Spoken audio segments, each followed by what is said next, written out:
यह कहानी एक छोटी सी पानी की बूंद की है जो अपने अस्तित्व की यात्रा में ठोस, द्रव और गैस तीनों अवस्थाओं से गुजरती है।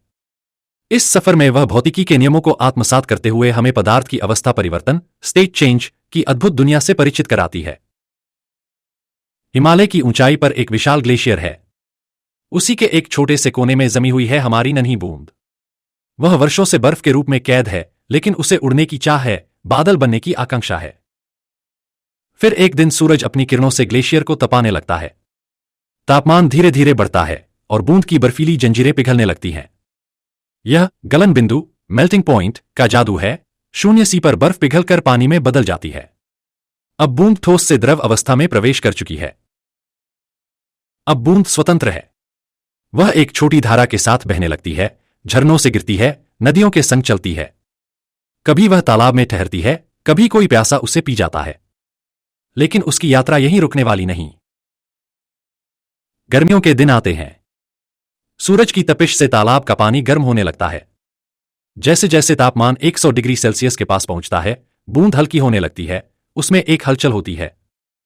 यह ऊष्मा, हीट एनर्जी, उसे और हल्का कर देती है और फिर एक दिन सूरज की गर्मी से बूंद अचानक भाप में बदलने लगती है। यह वाष्पीकरण, इवैपोरेशन की प्रक्रिया है। वह अब हवा में ऊपर उठने लगती है, हवा के प्रवाह के साथ बहती है। ऊंचाई पर पहुंचकर ठंडी हवाएं उसे घेर लेती हैं। अचानक वह फिर से तरल कणों में बदलने लगती है। यह संघनन, कंडेंसेशन की प्रक्रिया है। अब वह बादलों का हिस्सा बन चुकी है। फिर एक दिन पहाड़ों पर ठंड बढ़ जाती है। बादल घने होकर बारिश में बदल जाते हैं। हमारी बूंद फिर से धरती की ओर गिरती है। लेकिन पहाड़ की चोटी पर पहुंचते ही तापमान 0 से नीचे चला जाता है और बूंद बर्फ के रूप में जम जाती है, फिर से ठोस अवस्था में लौटकर ग्लेशियर का हिस्सा बन जाती है। इस तरह बूंद की यात्रा निरंतर चलती रहती है। बर्फ से पानी, पानी से भाप, भाप से बादल, फिर बारिश और वापस बर्फ। यही पदार्थ की अवस्था परिवर्तन का रहस्य है। ऊर्जा का आदान प्रदान, हीट एक्सचेंज ही इस चक्र को आगे बढ़ाता है।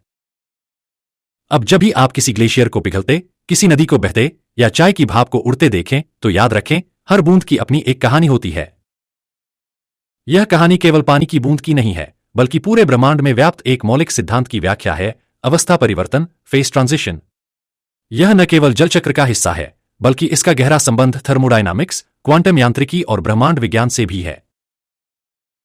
हिमालय के ग्लेशियर में जमी पानी की बूंद अणुओं की एक व्यवस्थित संरचना, ऑर्डर्ड लैटिस, में बंधी हुई है। ठोस अवस्था में अणु एक निश्चित ज्यामितीय पैटर्न में बंधे होते हैं। यह पैटर्न हाइड्रोजन बॉन्डिंग के कारण बनता है, जो जल अणुओं को मजबूती से पकड़कर रखता है। तापमान 0 से नीचे होने पर जल अणु अधिक स्थिर होते हैं और बर्फ क्रिस्टल का निर्माण करते हैं। लेकिन जब ऊष्मा ऊर्जा, हीट एनर्जी, ग्लेशियर को गर्म करने लगती है, तो यह कंपन, वाइब्रेशंस बढ़ाने लगती है। थर्मल गति बढ़ते ही अणु अपनी जंजीरें तोड़ने की कोशिश करने लगते हैं, और जैसे ही तापमान 0 तक पहुंचता है, जाली ढांचा टूट जाता है, बूंद पिघलने लगती है। द्रव अवस्था में अणु अब भी जुड़े होते हैं, लेकिन वे अधिक स्वतंत्र रूप से गति कर सकते हैं। यह स्वतंत्रता तरल को उसकी विशेषताएं देती है। वह आकार बदल सकता है, लेकिन संपीड़ित, कॉम्प्रेस नहीं किया जा सकता। इस अवस्था में सतही तनाव, सरफेस टेंशन, महत्वपूर्ण भूमिका निभाता है, जो अणुओं को एक साथ रखता है और तरल को गोलाकार बूंदों के रूप में बने रहने देता है।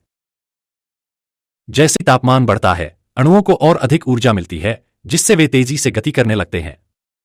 लेकिन असली जादू तब होता है जब यह ऊर्जा 100 डिग्री सेल्सियस तक पहुंचती है। अब बूंद वाष्प में बदलने वाली है। जैसे ही बॉयल्स नियम, बॉयल्स लॉ और चार्ल्स नियम, चार्ल्स लॉ लागू होते हैं, अणुओं की गतिज ऊर्जा, किनेटिक एनर्जी इतनी बढ़ जाती है कि वे एक दूसरे से पूरी तरह अलग हो जाते हैं। गैस अवस्था में जल अणु यादृच्छिक, रैंडम रूप से पूरे वातावरण में फैल जाते हैं। इस परिवर्तन में दो महत्वपूर्ण प्रक्रिया होती हैं। वाष्पीकरण, इवैपोरेशन, सतह के अणु धीरे धीरे ऊर्जा प्राप्त करके उड़ जाते हैं। उबालना, बॉइलिंग, जब संपूर्ण द्रव का तापमान 100 डिग्री सेल्सियस तक पहुंच जाता है और सभी अणु तीव्र गति से बाहर निकलने लगते हैं। इस अवस्था में पदार्थ की एंट्रोपी अधिकतम होती है, यानी अणु अत्यधिक अराजक, डिसऑर्डर्ड अवस्था में होते हैं। ऊंचाई पर जाकर बूंद ठंडी होने लगती है। यहाँ वातावरण के कम तापमान के कारण जल अणु फिर से ऊर्जा खोने लगते हैं और आपस में जुड़कर जल की छोटी छोटी बूंदें बनाने लगते हैं। इसे संघनन, कॉन्डेंसेशन कहते हैं। अब जब जलकण एकत्र होते हैं तो वे भारी हो जाते हैं और धरती की ओर गिरते हैं। यह वर्षा, प्रिसिपिटेशन कहलाता है। अगर वातावरण अत्यधिक ठंडा हो तो बूंद बर्फ, स्नो या ओले, हेल के रूप में भी गिर सकती है। बूंद की यह यात्रा केवल जलचक्र तक सीमित नहीं है, बल्कि यह हमें ब्रह्मांड के गहरे रहस्यों तक ले जाती है। चौथी अवस्था, प्लाज्मा, प्लास्मा स्टेट। अगर जल को और अधिक गर्म किया जाए, जैसे बिजली के चाप या सूर्य की ऊष्मा से, तो वह प्लाज्मा में बदल सकता है, जो आयनित गैस की अवस्था है। सूर्य और सितारे इसी अवस्था में होते हैं। पांचवीं अवस्था, बोस-आइंस्टीन संक्षेपण, बोस-आइंस्टाइन कॉन्डेंसेट, BEC। जब गैस को अत्यधिक ठंडा -273 डिग्री सेल्सियस के पास किया जाए तो अणु आपस में मिलकर एक विशाल क्वांटम इकाई बना लेते हैं। यह ब्रह्मांड में सबसे रहस्यमयी अवस्थाओं में से एक है। क्या पदार्थ की कोई और अवस्था भी हो सकती है? वैज्ञानिक डार्क मैटर और डार्क एनर्जी जैसी अवस्थाओं की खोज कर रहे हैं, जो ब्रह्मांड के 95% भाग को बनाती हैं। पदार्थ की अवस्थाएं केवल जलचक्र तक सीमित नहीं है, बल्कि यह हमारे जीवन की हर चीज में शामिल है। हमारा शरीर भी 70% जल से बना है और उसमें भी ये अवस्थाएं घटित होती रहती हैं। रसोई में खाना पकाना, बर्फ जमाना, भाप बनाना, all are phase transitions. Superconductivity और सुपरफ्लूइडिटी, जो भविष्य के विज्ञान को नया आयाम देंगे, भी पदार्थ की अवस्थाओं से जुड़े हैं। अब जब भी आप चाय की भाप को उड़ते देखें, बर्फ को पिघलते देखें या बारिश की बूंदों को महसूस करें, याद रखें, यह सिर्फ एक भौतिक प्रक्रिया नहीं, बल्कि ब्रह्मांड के गहरे नियमों का खेल है। प्रकृति में होने वाले सभी परिवर्तन केवल भौतिक नहीं है, बल्कि वे योग, वेदांत, आयुर्वेद और सांख्य दर्शन के गहरे सिद्धांतों से भी जुड़े हैं। जल की अवस्था परिवर्तन की यह कहानी केवल भौतिकी तक सीमित नहीं है, बल्कि यह पंचमहाभूत, त्रिगुण और ब्रह्मांडीय चक्रों से गहराई से जुड़ी हुई है। हिमालय के ग्लेशियर में जमी हुई बूंद स्थिरता और जड़ता का प्रतीक है। यह पृथ्वी तत्व, पृथ्वी महाभूता से जुड़ी हुई है, जो स्थिरता, संरचना और मजबूती का प्रतीक है। ठोस अवस्था में जल की स्थिति तमोगुण, तमस से प्रभावित होती है, जिसमें गति न्यूनतम होती है और अणु आपस में मजबूती से बंधे रहते हैं। सांख्य दर्शन के अनुसार तमोगुण प्रधान अवस्था में पदार्थ भारी, जड़ और ठोस रहता है। योग दर्शन में इसे स्थिरता की अवस्था कहा गया है, जो ध्यान और समाधि में आवश्यक होती है। भगवद गीता 14.8 कहती है, अज्ञानं तमसः तत्वं मोहनः सर्वदेहिनाम्। तमोगुण अज्ञान और स्थिरता को जन्म देता है। जब सूर्य अपनी ऊष्मा, अग्नि तत्व बढ़ाता है तो तमोगुण का प्रभाव कम होने लगता है और बूंद पिघलकर द्रव बन जाती है। अब बूंद जल के रूप में प्रवाहित हो रही है। यह जल तत्व अपास महाभूता से जुड़ी होती है, जो प्रवाह, लचीलेपन और परिवर्तन का प्रतीक है। इस अवस्था में रजोगुण, राजस प्रभावी होता है, जो गति और परिवर्तन को जन्म देता है। वेदों में जल को जीवन का आधार कहा गया है। आपो वै सर्वम, जल ही सब कुछ है। आयुर्वेद में जल को स्निग्ध, शीतल, पोषक कहा गया है, जो शरीर और मन को संतुलित करता है।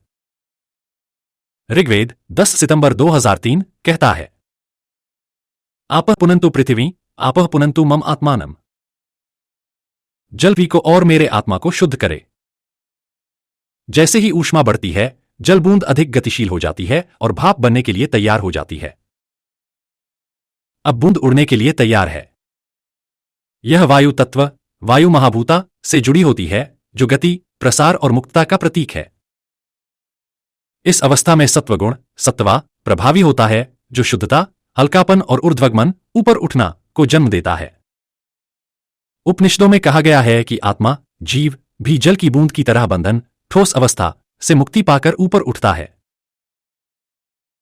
में वायु का महत्व बताया गया है, वह शरीर को हल्का और ऊर्जावान बनाता है।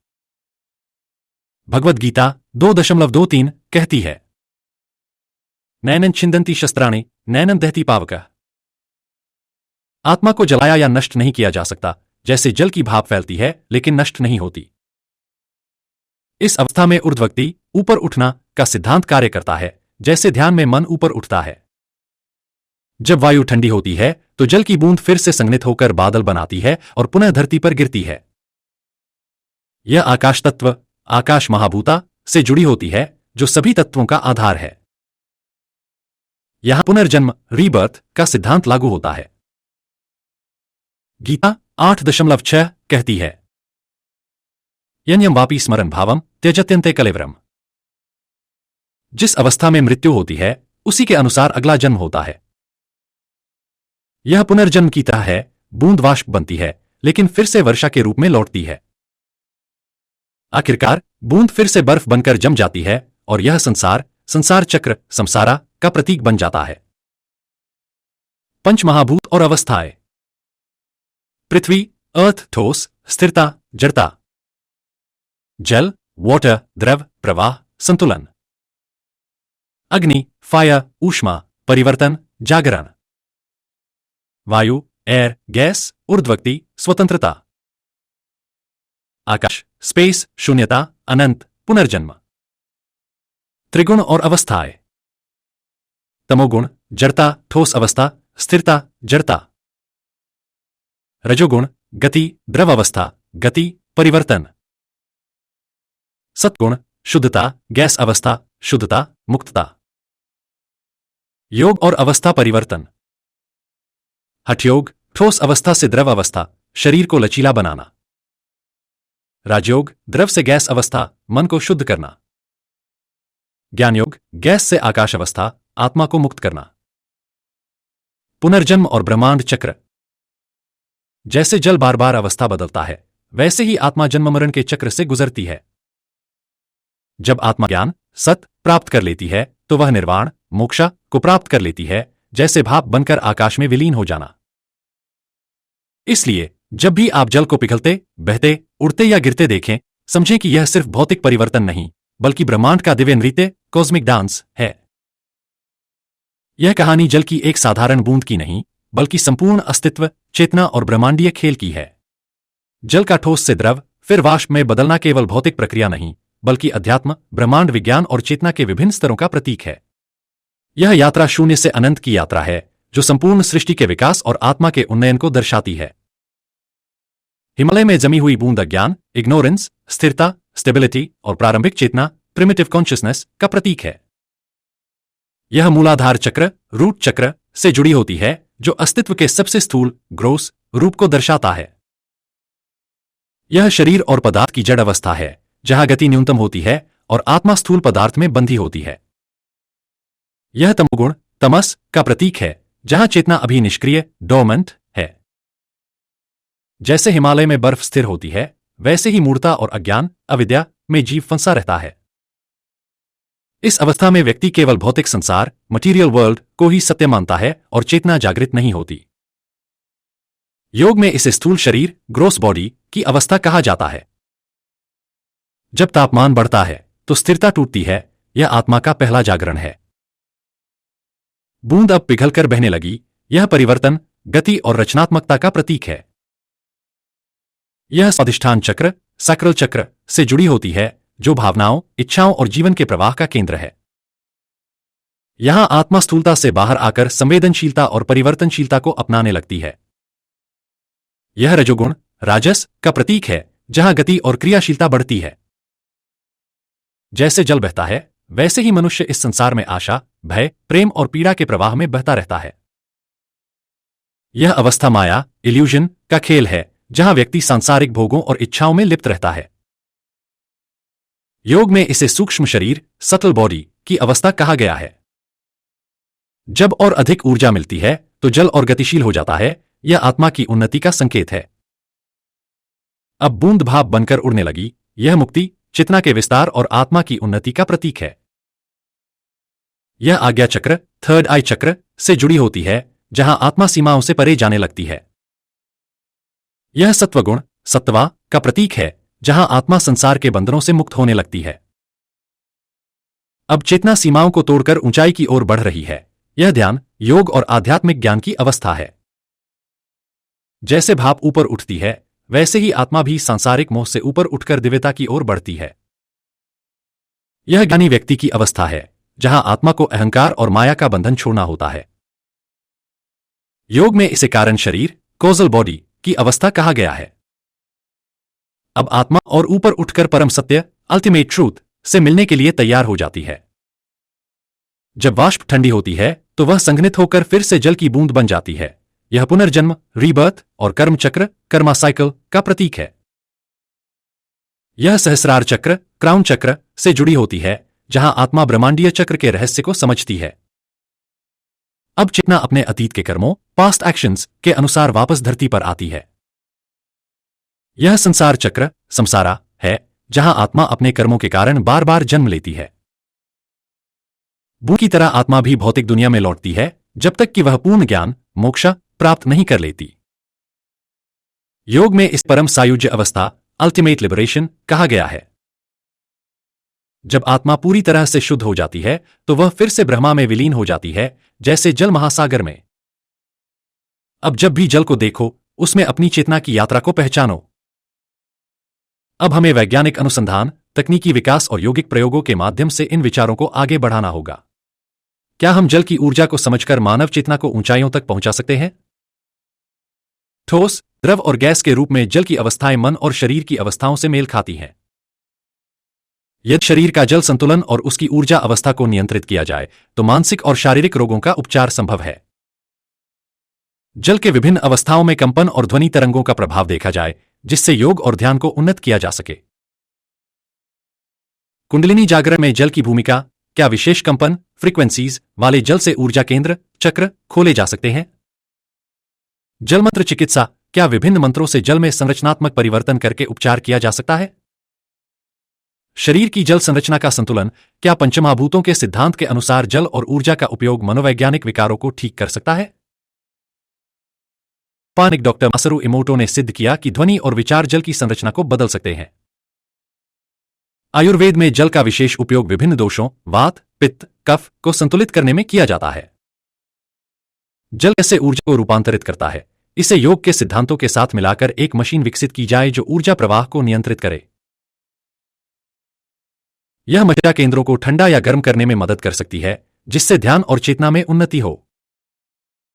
मेडिटेशन पॉट्स, जहां व्यक्ति अपने ऊर्जा स्तर, वाटर बेस्ड एनर्जी फील्ड को बदल सकता है।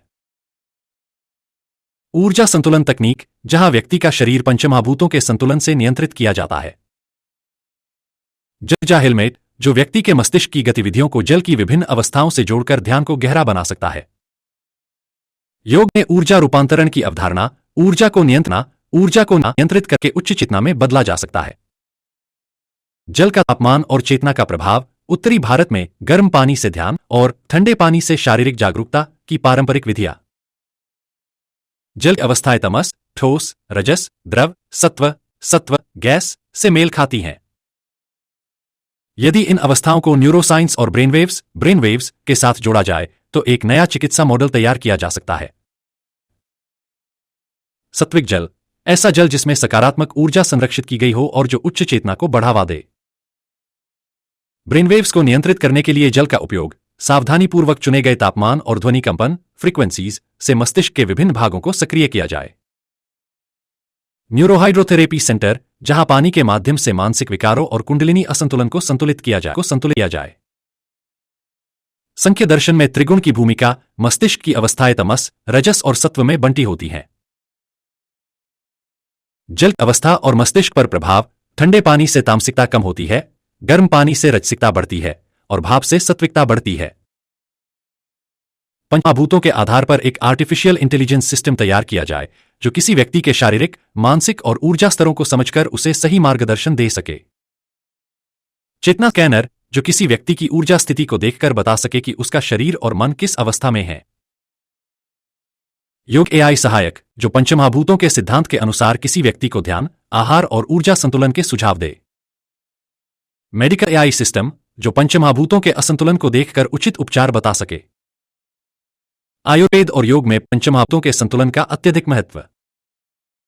न्यूरोफिजियोलॉजी और ब्रेनवेव्स से व्यक्ति की चेतना का आकलन किया जा सकता है। कुंडलिनी ऊर्जा को नियंत्रित करने के लिए जल की अवस्थाओं का उपयोग किया जाए। क्या विशेष जल मंत्र और ध्वनि स्पंदनों से कुंडलिनी को संतुलित किया जा सकता है? कुंडलिनी जल उपचार, जिसमें विशेष मंत्रों और ऊर्जाओं से जल को प्रोग्राम करके शरीर में प्रवाहित किया जाए। जल आधारित कुंडलिनी थेरेपी, जो शरीर की ऊर्जा धाराओं को खोलने में मदद करे। हिमालयन वाटर मेडिटेशन, जहां विशेष जल स्रोतों का उपयोग ध्यान और योग में किया जाए। प्राचीन ऋषि हिमालय में ध्यान करने के लिए ठंडे जल स्रोतों का उपयोग करते थे। कुंडलिनी ऊर्जा को नियंत्रित करने के लिए जल और ध्वनि कंपन का उपयोग किया जा सकता है।